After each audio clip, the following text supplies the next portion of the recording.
Selamat malam pendengar Katanya Podcast. Balik lagi sama Indah buat nemenin istirahat kamu.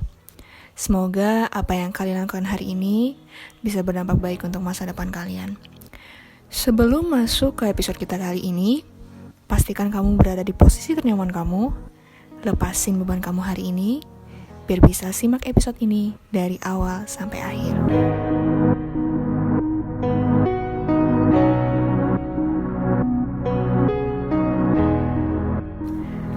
Apa kabar kalian semua? Masih sehat? Masih betah di rumah aja? Semoga masih baik-baik aja ya di tengah pandemi yang masih berlangsung hingga hari ini. Beberapa dari kalian mungkin masih ada yang bekerja di rumah, masih bekerja di kantor seperti aku contohnya. Tapi di saat-saat seperti ini, aku harus menerima cerita sedih dari beberapa orang di media sosial yang terancam bahkan sudah kehilangan pekerjaannya. Ini terasa banget bagi aku yang tinggal di Bali, dimana Bali itu kan pariwisatanya kenceng banget ya. Kalau ingat Bali, ingat liburan. Kebalik, ingat liburan, ingat Bali. Untuk sementara ini, beberapa tempat wisata, hotel, usaha travel, mall itu tutup. Suatu masalah itu pasti ada 50-50. Ada positif dan negatifnya. Tagar di rumah aja adalah salah satu cara untuk memutus rantai penyebaran COVID-19 ini. Negatifnya, ada yang terancam, tidak mendapat penghasilan, bahkan kehilangan pekerjaannya. Selama pandemi ini berlangsung, banyak sekali dan bahkan masih ada manusia-manusia berhati baik yang memberi sebagian rezekinya untuk membantu masyarakat yang membutuhkan sedikit tidaknya bantuan berupa pangan. Satu hal yang pernah aku saksikan di media sosial adalah saat aku mendengar sebuah rekaman yang di dalamnya berisi kisah sedih yang kalau didengar baik-baik itu bikin aku nangis. Suaranya adalah seorang bapak yang bekerja sebagai driver taksi online. Bapak itu cerita kalau saat ini beliau berada di posisi yang sangat-sangat sulit. Lokasinya di Jakarta, tapi mungkin ini dirasakan oleh seluruh driver taksi online di Indonesia. Di mana Jakarta ini adalah salah satu dari sekian daerah di Indonesia yang menempati posisi nomor 1 sebagai wilayah dengan jumlah atau kasus positif COVID-19 terbanyak di Indonesia. Jelas, itu membuat ibu kota yang sebentar lagi akan tergantikan itu menjadi sepi. Hampir gak ada yang berpergian, atau mungkin sudah gak ada. Otomatis, bapak driver tadi tidak mendapat penumpang, alias tidak mendapat penghasilan pula. Padahal, itu adalah satu-satunya mata pencahariannya. Di rumah, ada istri dan anak-anaknya yang menunggu bapak itu pulang untuk membawa sekedar semacam makanan atau uang yang bisa mereka gunakan untuk membeli pengganjal perut. Bahkan bapak itu tidak sarapan saat ia memulai kerja. Seisi rumah pun juga gak sarapan. Karena ya gak ada uang untuk beli makanan. Logikanya di mana mereka bisa beli makanan kalau gak ada penumpang yang memakai jasanya? Dan ada cerita pula yang sempat membuat para netizen, termasuk aku juga ikut bersimpati. Ada seorang badut, ya badut, tahu kan ya badut. Badut itu gak harus yang di make upin serem ya, tapi badut yang menyerupai tokoh kartun atau maskot. Badut yang biasanya muncul di mall dan ada sebuah kotak untuk diisi beberapa lembar uang sukarela. Aku gak tahu uang sukarela itu akan mengalir kemana, tapi ya kita skip masalah itu karena kita gak akan bahas itu. Badut itu berdiri di tengah-tengah mall yang sudah sepi pengunjung. Otomatis gak ada yang foto sama dia. Video ini aku tahu dari salah satu akun Instagram yaitu Vokatif. Itu diambil oleh salah satu pengunjung mall yang kebetulan mampir ke sana. Sialnya aku baru tahu kalau mall yang dimaksud itu ternyata Mall Bali Galleria, yang dimana letaknya itu di daerah Simpang Siur Kuta. Sekitar 1 jam sih kalau dari rumah aku di Denpasar, tapi kalau dari tempat kerja kemarin itu sekitar 30-45 menit karena jalanan sangat lengang untuk saat ini. Ngelihat yang kayak gitu aja aku sedih. Entah ya, karena pandemi ini perasaan aku tuh suka dikit-dikit mellow gitu. Apa kalian juga merasakan hal yang sama? Masih banyak cerita-cerita haru yang ada di bumi saat ini, tapi aku yakin akan lebih haru apabila pandemi ini berakhir.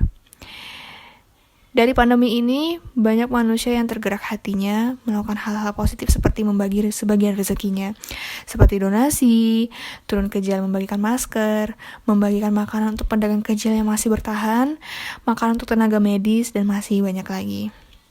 Singkat cerita ya tentang badut di mall itu, H-1 sebelum saya temui badut di mall itu, aku diajakin temen buat ke sana. Kebetulan dia mau ngasih sedikit rezekinya untuk si badut itu. Ya aku semangat dong karena ya memang sudah ada planning buat ke sana, tapi aku nggak tahu akan ke sana sendiri atau sama temen aku. Jadi setelah itu berencana deh aku besok setelah pulang kerja jam 4 aku menuju ke sana. Aku lihat sendiri setelah sampai di sana tuh aku lihat sendiri beberapa outlet di mall tersebut yang biasanya ramai pengunjung kini tutup. Tapi tenang, itu sementara. Badut itu ternyata ada di lobi lantai 1. Dia masih berdiri di sana meski ya kayaknya nggak ada anak-anak di sana. Karena kan badut kan identik dengan anak-anak. Kita berdua hampiri dia dan teman saya memberikan sekotak makanan yang dia bawa. Dan samar-samar saya dengar dia mengucapkan terima kasih. Aku sempat coba lihat wajah si badut ini untuk memastikan dia tuh cowok apa cewek gitu. Yang bawa badut ini cewek apa cowok gitu. Tapi ya gak begitu berhasil karena namanya badut ya mungkin kudu sembunyiin wajah kayaknya ya. Saya panggilnya Mas Badut aja ya karena kelihatannya sih cowok gitu. Setelah itu aku foto sama dia dan memasukkan uang sukarela di kotak yang sudah disediakan. Dia mengucapkan terima kasih lagi dan entah kenapa ya ada energi senang gitu setelah mendengar dia mengucapkan terima kasih gitu. Memang karena kata terima kasih itu adalah sebuah kata yang memiliki power gitu ya untuk orang lain. Jadi itulah mengapa kita harus mengucapkan terima kasih kepada orang yang telah memberikan kita manfaat gitu ya di bumi ini. Ada rasa puas banget di hati gitu. Aku lihat di belakangnya memang udah ada beberapa makanan, jumlahnya lumayan. Berarti aku bisa mengambil kesimpulan dari situ bahwa udah lumayan juga yang foto sama dia. Aku baru sadar ternyata dengan cara seperti inilah yang membuat insecure aku sedikit berkurang. Aku memang sering mengalami insecure. Sering pula ngerasa bahwa aku ada di bumi ini kayak gak ngapa-ngapain gitu loh. Tapi dengan aku sedikit membumi, sedikit menapak bumi, dalam artian aku peduli sekitar, entah itu sesama manusia, hewan atau lingkungan, insecure aku berkurang. Aku berharap setelah pandemi ini berakhir, orang-orang baik masih ada. Terus melanjutkan misi kemanusiaan sekecil apapun tindakan, tapi manfaatnya begitu besar.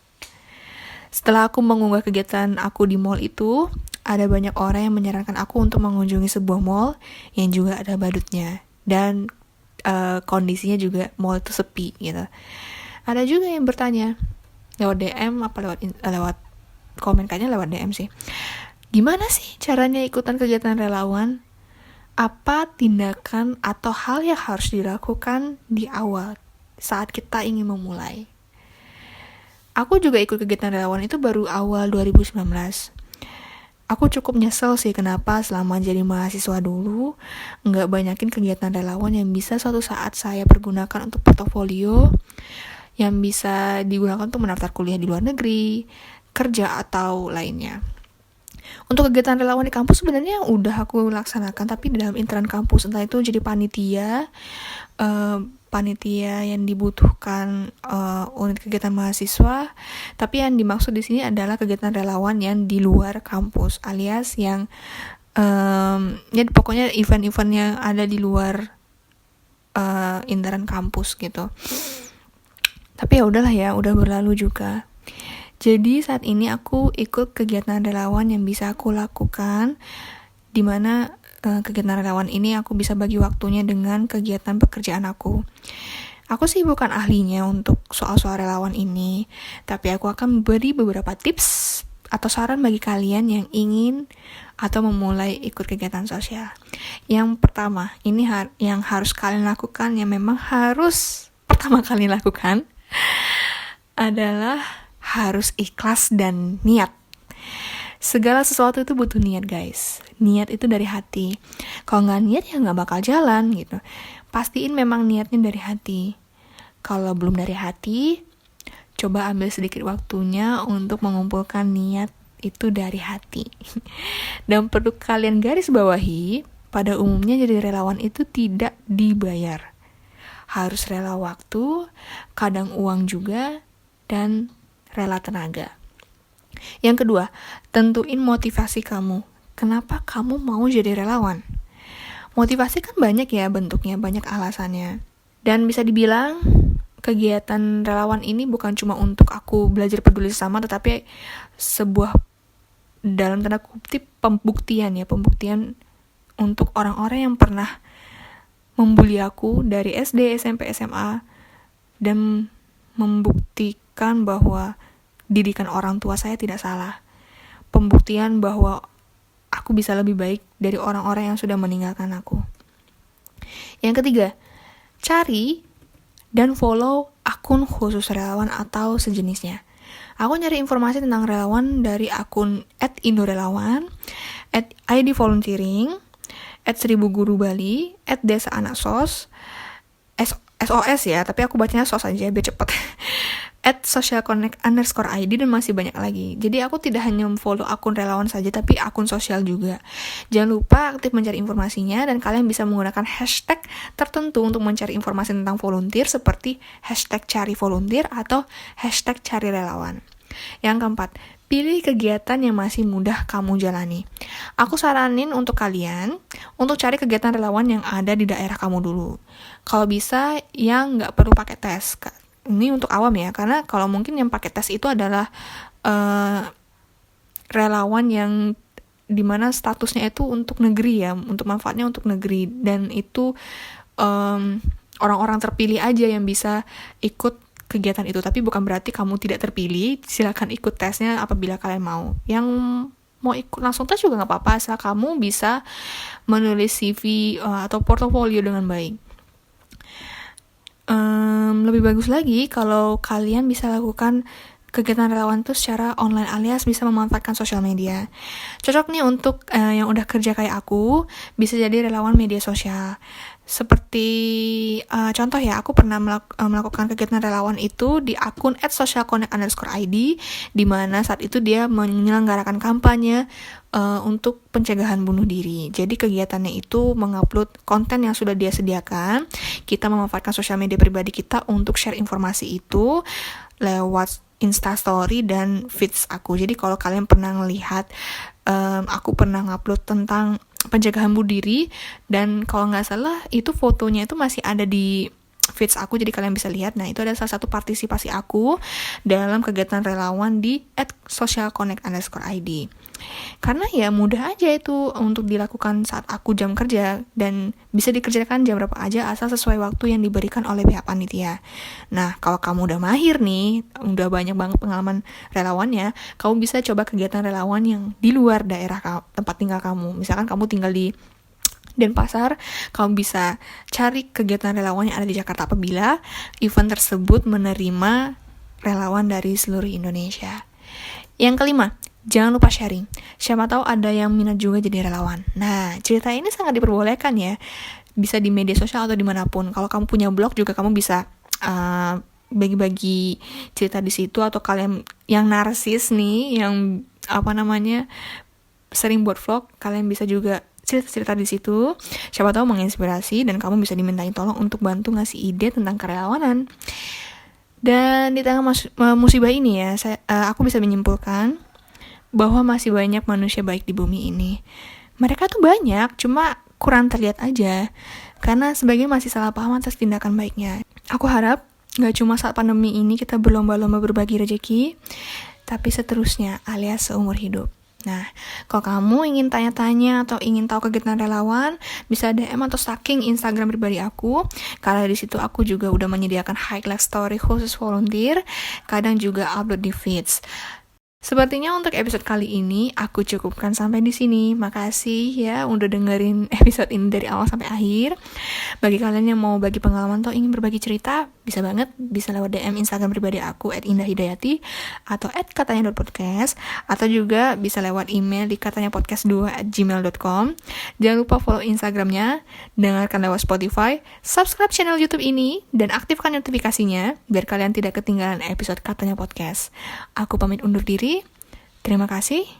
Selamat mimpi indah.